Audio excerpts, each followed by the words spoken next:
Welcome to the Sober Unicorn. We are a gay-hosted, all-inclusive podcast about sobriety and addiction recovery for the LGBT plus community and all of our allies. I am your host, Holden, and thank you for joining us today.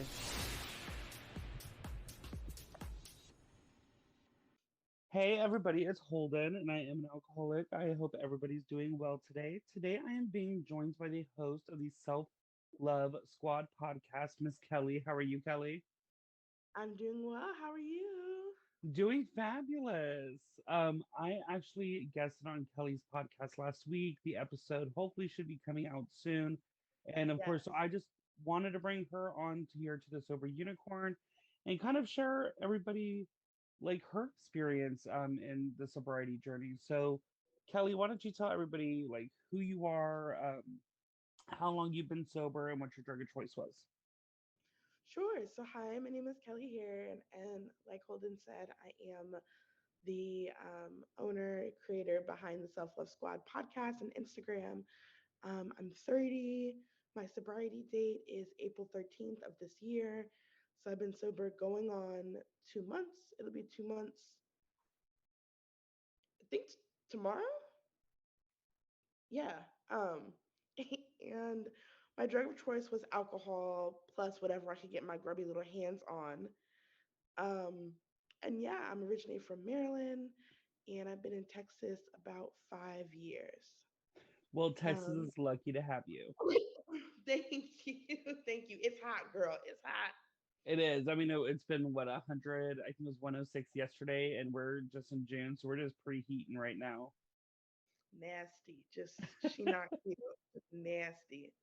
So why don't you? I mean, of course, you're newly sober. Was it? Is this your first time around getting sober, or So kind of. So my sobriety journey is or my I guess my yeah, my sobriety journey is different in that I was a year sober but against my choice because COVID came and I was living at home with my grandma at the time, and she doesn't allow alcohol in the house. So for the first year of COVID, I literally like didn't go anywhere and I couldn't have alcohol.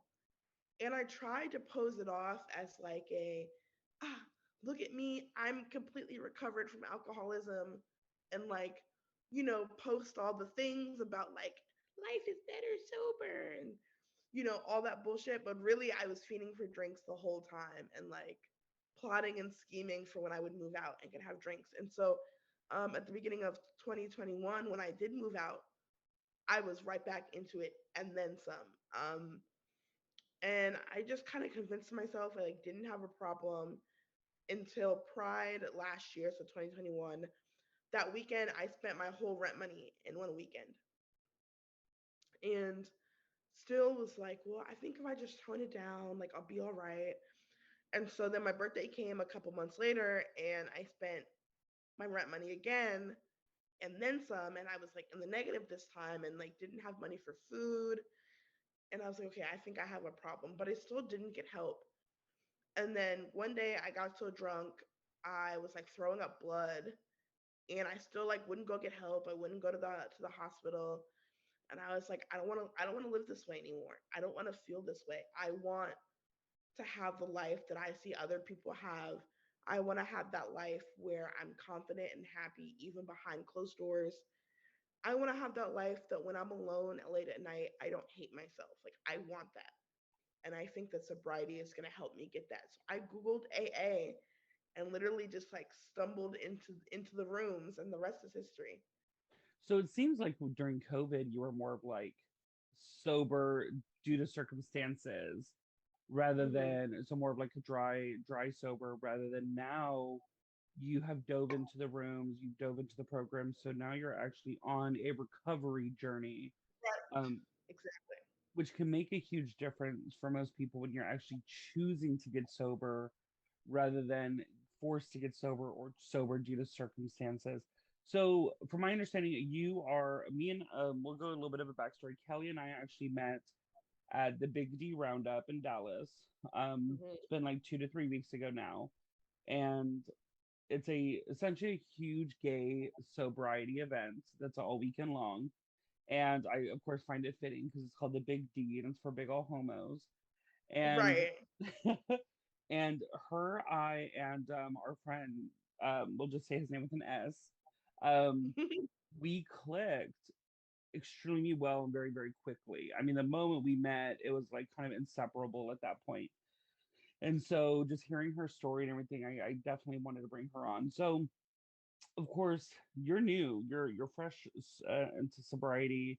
How Yeah. far are you into the 12 steps themselves right now? I only I've only worked on step 1. Okay. So I'm like a baby baby. Hey, and that's okay because step one for many people can be the absolute hardest. Um, Step one for me took several weeks just because it's like that final admittance to yourself and to other people that you have a fucking problem. And I don't think any of us really want to admit that during our drinking careers. Um, and like especially now that when we meet other people that are normies or muggles, like I like to say, um, like when you tell them that you're in recovery, like there's still a stigma behind it. So Yep. it's admitting to yourself that you have to have a lifelong journey of recovery. So of course we all know what the steps are. Right. Um, we're all familiar with those. So like what I know me and you had kind of discussed the topic of resentments. And I've been through that portion. So for seeing that for you in that part of your recovery, how do you see that being like a turning point for your journey? So that's going to be the step I struggle with because I feel that my drinking came from a lot of circumstances out of my control in terms of like wanting to drink. Obviously, taking the first drink is my responsibility. I'm an adult. I never underage drank. So, like, I literally started drinking as an adult. I had my first drink 2 weeks before I turned 21. So, I don't think that counts. But right, my want to drink is my responsibility. But despite the blessings I have now, I feel like I've been through a lot. And I don't think, just based on how old the people in my there's my cat, the people in my life are, they're not going to change, right? And so for me, can't teach an old dog new tricks. And so for me, letting go of the resentment in my case isn't for them. Like making those amends in my case won't be for them. It'll be for me.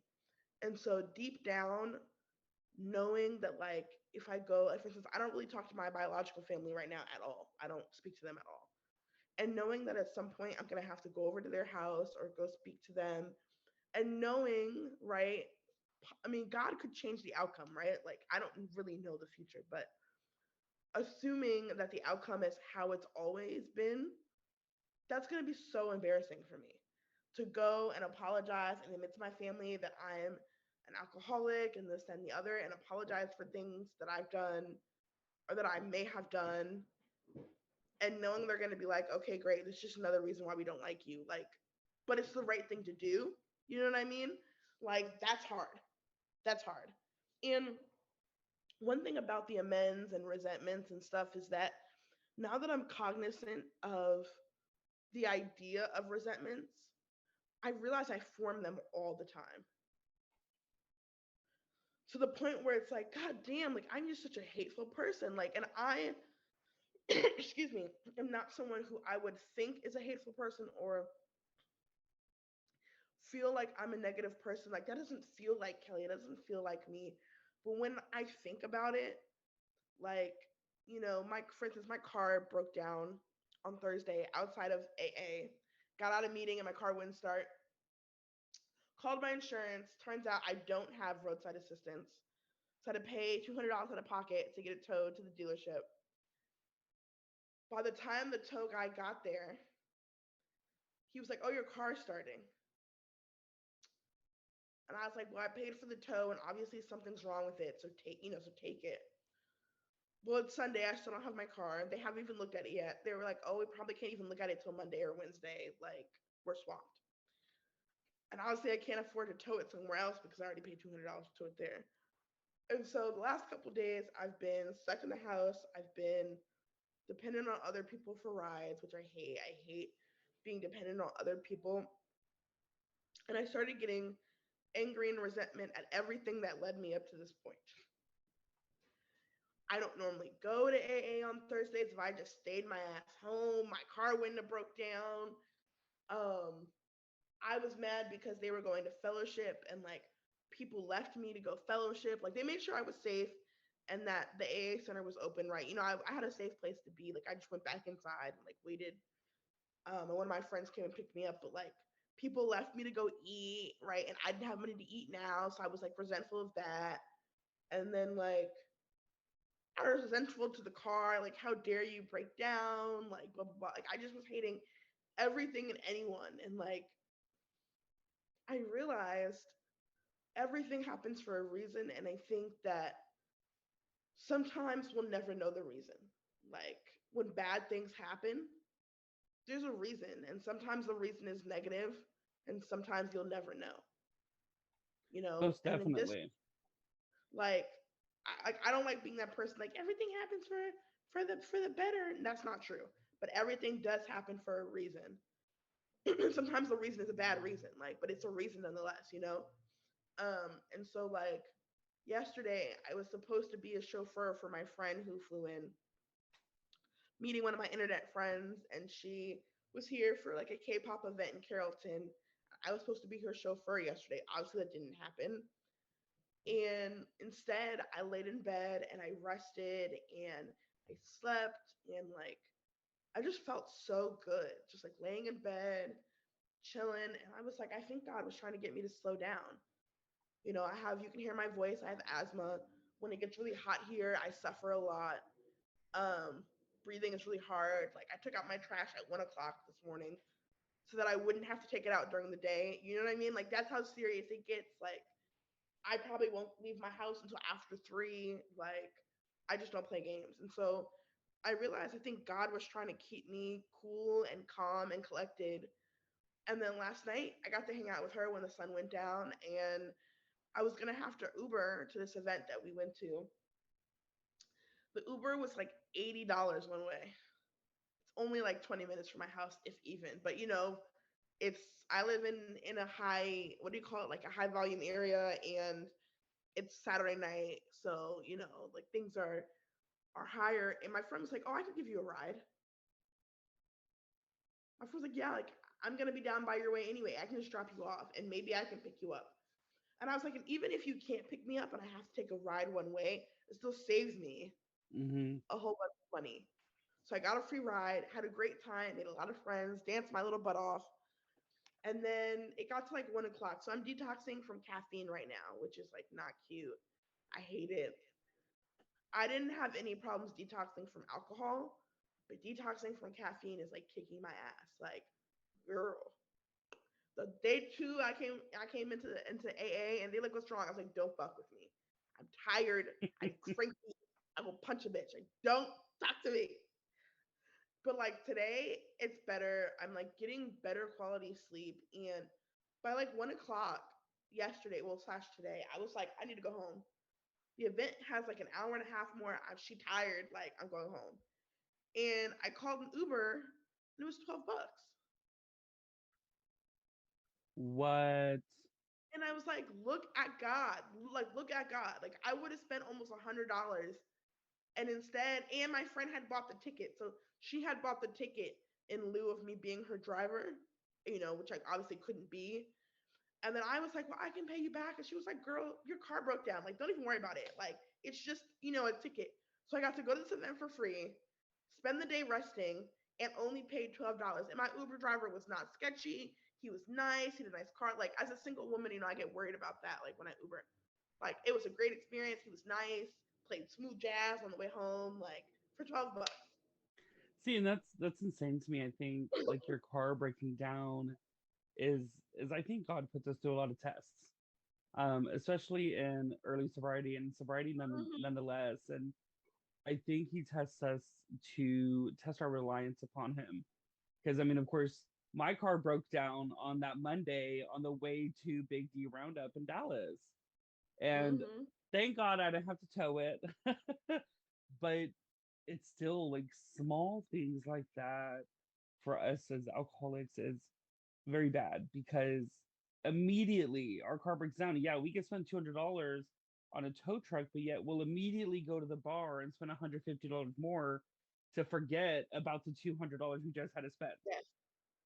And so I think a lot of times these resentments um, are built up in our own head to give us a reason to go back to drinking. I mean, Yep. I looked forward to step 4. Okay. I was like, let me get all this out. Let me just get through with it. But when it came time to steps 9, that's when I was like, oh shit, it's about to get real. When you actually have to go to these people that you have resentments towards and that you backstabbed and that you used. Um, but you know what? That was some of the most liberating things.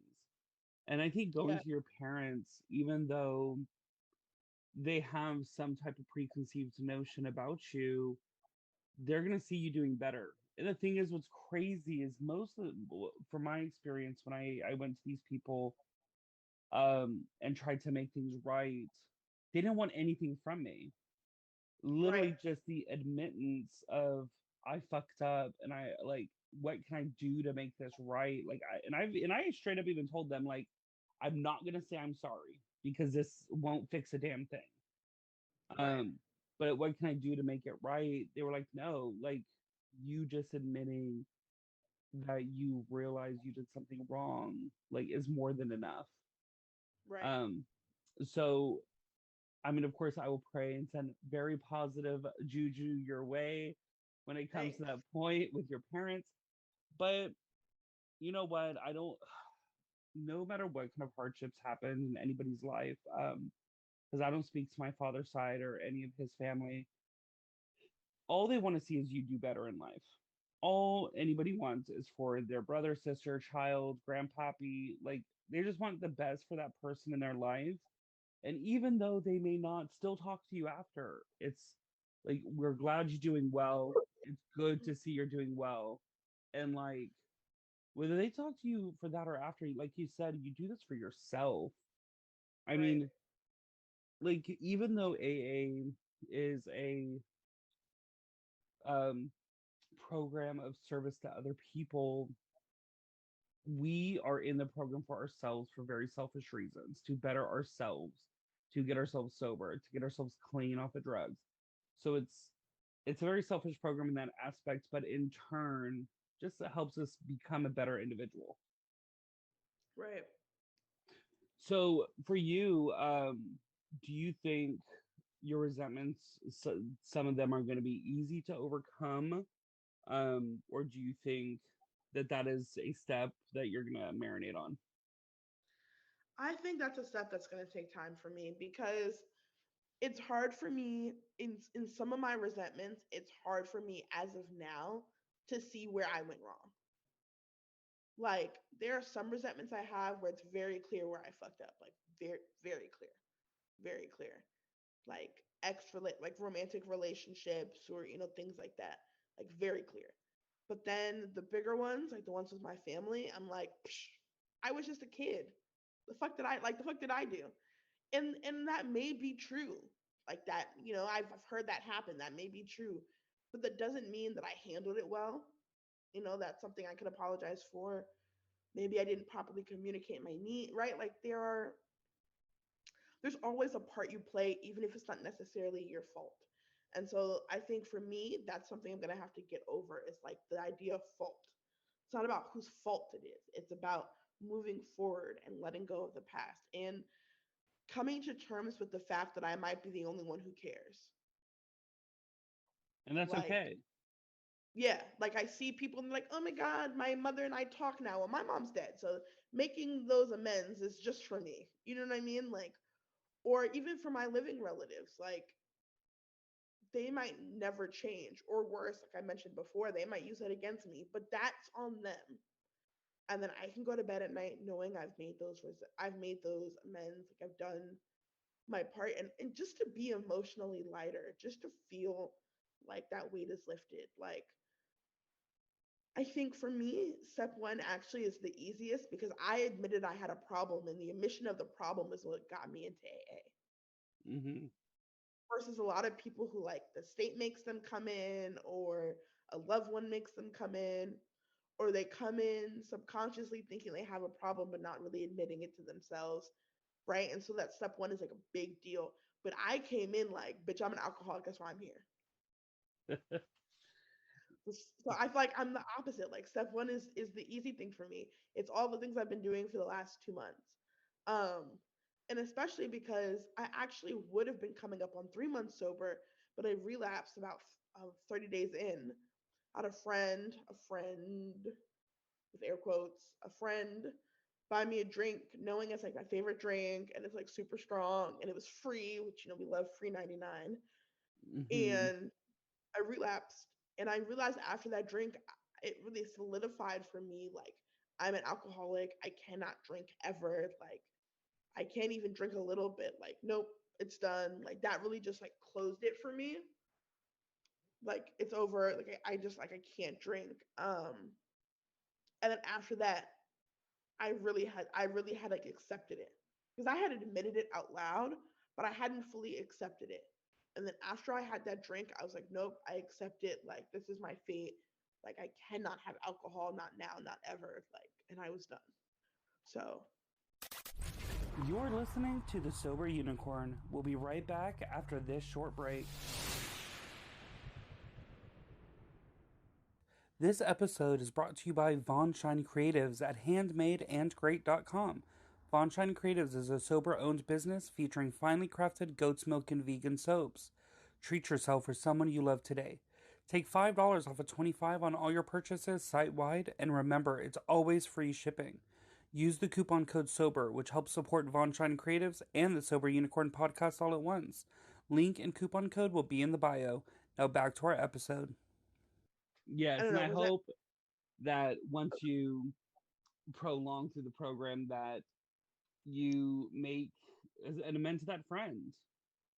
Yeah, I mean, because that is incredibly toxic for one of our friends. I wouldn't really call that a friend, but it's not my place to judge the relationship. But it's so important to surround yourself with people that care for you and that love you and support you in your journey. And it's like the people that are feeding you the booze or trying to, at least that I have seen when you're in your journey, these people just yeah, want to tear you down so they don't feel bad about themselves.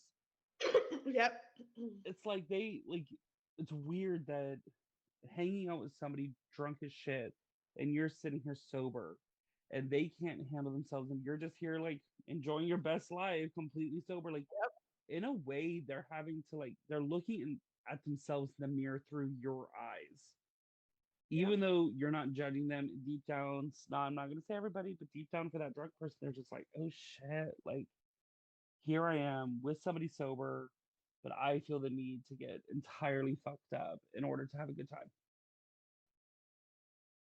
That's what I loved about last night. So last night was my first time in a long time going out with people who are openly and willing, like willing to drink. Because a lot of my alcoholic friends, or not alcoholic friends, but like friends who drink a lot, when we go out, they have pretty much either stopped drinking or we've stopped hanging out. Like, I have a one friend who's super great. Her name's Melissa. Hey girl, she used to drink really heavily. Like, she would get drunk when we would go out. And now if we hang out, she watches her alcohol. She doesn't get drunk. Like, to be respectful of me, like when we're together. And so last night was my first night where, like, a lot of people didn't know I was sober beforehand, because I was just like meeting these people for the first time, and it didn't bother me that they were drinking. Like, I had no desire to drink. But when I told them, because people offer you drinks, they're like, "Hey girl, like, let me buy you a drink." And I was like, "Oh no, thank you. I'm a recovering alcoholic." That was the end of that. They were like, "Oh, okay, cool. Is it okay if I drink around you? If not, I won't drink." Like, people go into that respectful mode. And I was like, and that's how you're with the right people. Mm-hmm. And I was like, you don't have to stop drinking for me. Like, I just won't be taking care of you if you get drunk. So just keep that in mind. A That's girl. like that's triggering for me is to have to take care of a drunk person. So like, if you get drunk, you're on your own. So like, take care of your safety. Like, I'm warning you now. So don't be like, you left me at the club. Like, don't come for me. Like, I'm going home. And they were fine. They watched their drinking. Like, there was a drunk girl at the event, but she wasn't, with us. Like, she wasn't with us. And like, it was great. It was great. People were drinking around me and I didn't feel anything. And I realized it's not the environment, it's the people. 100%. I actually shockingly got a little triggered yesterday. I No. well, it was okay. Like, I mean, I was fine, but like I recently started dating somebody, and Ooh. I was driving to their house and I was picking up pizza on the way because we are just gonna kind of do a chill and movie day. Mm-hmm. And I drove by the liquor store that me and my ex used to go get Oh booze from. And no. it was like I remember like it was just these flashbacks of us taking the shopping cart in there and we would drop like $300 to $500 like every other Yeah, week. And I mean, we bought yes. cheap booze, so it's not like we were in there like buying bottles of like Patron and shit. Because I mean, we were buying like $15, $20 bottles and adding up to like We're three to buying a five lot of hundred. it. Yeah, exactly. So I was just like, oh my god, like let me keep going, let me drive pedal to the metal. Um, but yeah, the environment because I I've I don't frequent bars anymore, but I still go. Right. And it's so important for at least my really good friends and the bartender actually for me to know that I don't drink because Right. Stacy, the bartender, if I go up there, or Diane, sorry, not Stacy, Jesus, Diane, if I go up to the bar and I'm like, ooh, let me get a vodka, she'd look at me like, bitch, what? Like, you don't Right. drink. So it's so important. Like, I mean, I had Kevin on the podcast yesterday from Lambda in Dallas. And if anybody doesn't know what Lambda is, it's the gay group in Dallas. And I think they're Mhm. nationwide, if I'm not mistaken, the It might be. organization. Um, but if you haven't heard about it, check it out. I'm sure they have Zoom meetings. But it like he said that if you want to stay sober, to surround like to put yourself in the middle of the room because if you ever want to go out and relapse, like you won't be able to make it to the door. Right. So as you said, it's not always the environment you put yourself in; it's the people that you surround yourself with, and making sure they support what you're doing. Yep. So, what else for you has been? Of course, like you said, you were dry drunk for that COVID stint, and now you're Yep. in recovery. So, what has been a big difference with it sticking this time? I want it. That's literally all it is. I want it. So before I think they call it a dry alcoholic. I think it's the term when like you're sober because you have to be, whether it's like legal reasons. Like I know a lot of people where I go to my meetings at Lambda, like the court made them stop drinking because they got DUIs. And so they'll be sober just so they don't go to jail. And as soon as that probation's dropped or as soon as that legal stuff is dropped, they're right back at the bar. Um, and so I was like fiending for alcohol that whole year. And anytime I got a chance to go out and drink, like I remember one time I had the idea. I didn't do it because it just wasn't logically sound. But I was like, I'm gonna buy little bottles of alcohol every time I go out, like to the grocery store or like whatever. And then I'm gonna park the car when I get home and drink them in the car and then go in the house. Like, so the car would be parked, I wouldn't be drinking and driving, blah, blah, blah, blah. But then I remembered that technically you're not supposed to drink alcohol in a vehicle in Texas at all. That's illegal. Even if the car's parked, it's illegal. And I lived in a neighborhood with lots of cops. I could still technically get arrested just for sitting there. Two, my grandma would smell the alcohol in my breath, and or I would be dumb and I would get drunk, and they're right, and like she doesn't like that, and I would get kicked out before I was ready to move out, and like it just never worked out. But that's how my brain was working that whole year. And when we did start going out, I was always like, My goal was never even to be in the moment for the event that we were at or wherever we were going. It was like, how can I get a drink while I'm out? Like that was always my end goal. Like, oh, I'm going to like drop off food for someone who just had a baby. How can I get alcohol while I'm doing that? Like that's like where my mind was. And so now it's like my thought process is how can I heal? Like how can I listen to my body? Like for instance,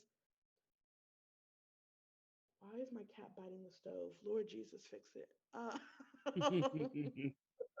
I just I heard this metal like nibble, and I was like, what? Yeah, he's just gnawing. Don't break your teeth because I'm not taking you to the vet. Because we don't have a car, so we're not doing that. But so get it together. But that's one of the best things I actually did drunk was adopt my cat. I did that the day after my birthday, completely shit faced, and it was the greatest decision ever. But what was I gonna say? Yeah, like going into Lambda now, my thought process is like, what can I heal from? And so when I stopped drinking caffeine, I was talking to our friend whose name starts with an S, and I was like, my ankles keep swelling. Like every time I come to an evening meeting, I look down at my feet and my ankles are like really swollen. And it just started like when I got sober. And he is like really into health. He's really into like wellness. He's vegan, whatever. And he was like, well, what are you eating? And I was like, well, it's not alcohol, right? So I'm not consuming alcohol. Turns out I was basically substituting my alcohol with like energy drinks. And when I did the math and I like did some research, I realized I had basically become addicted to energy drinks to the point where they weren't even working. Like there was one day about a month ago, I was so tired. Like they were also affecting my sleep, right? So it was like this never-ending cycle. I was getting horrible sleep, waking up, taking an energy drink, then not being able to sleep because of the energy drink, and so on and so forth. So I had a day where I was so tired. I had like 400 milligrams of caffeine, and my heart was like about to fall out of my ass, and like I was sweating, and I still fell asleep at my desk.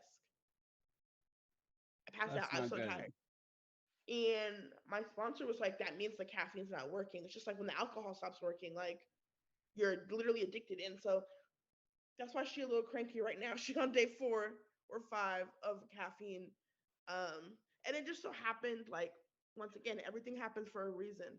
When I realized that caffeine can raise your blood pressure, it can make your ankles swell, especially if you already like have high blood pressure or whatever. I only had 1 can left in the house.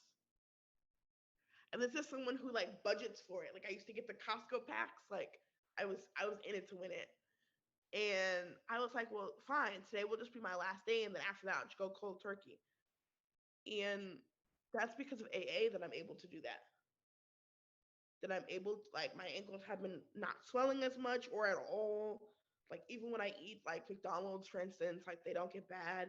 And that's because of AA. That's because of sobriety. Like the fact that I'm handling this car situation so well. I'm still freaking out. I've still got, room to emotionally grow because it's scary. I don't know how much it's gonna cost, and but I'm still handling it. I think well for me because of sobriety. Like sobriety gave me that space to heal the other issues. I'm in therapy now. I started therapy again, and that's because of AA.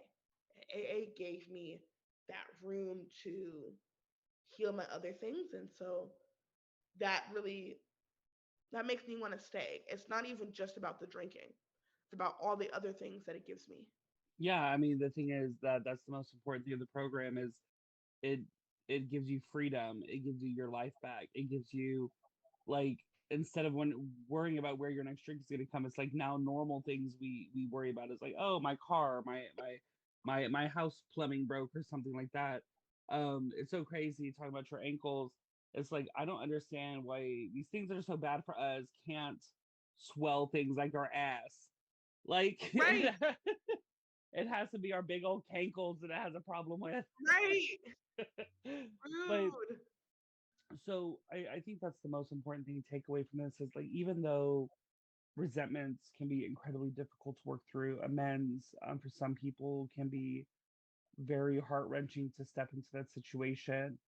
The thing is, all of these are things are put into place for self-healing and to give you your life back, because until you fully let go and hand things over to your higher power as you understand him, and not a Christian God, not whatever God you want it to, it's whatever God Right. you want him to be, like, that's when finally you will get your life back and you'll be able to live happy and freely without holding on to all this bullshit that's happened to us, whether we were sober as children.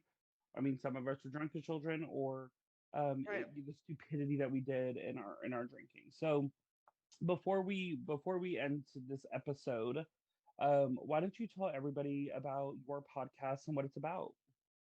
Sure. So over at the Self Love Squad, I just share my musings as a fat black queer woman just trying to make it day to day. And now, of course, my sobriety journey.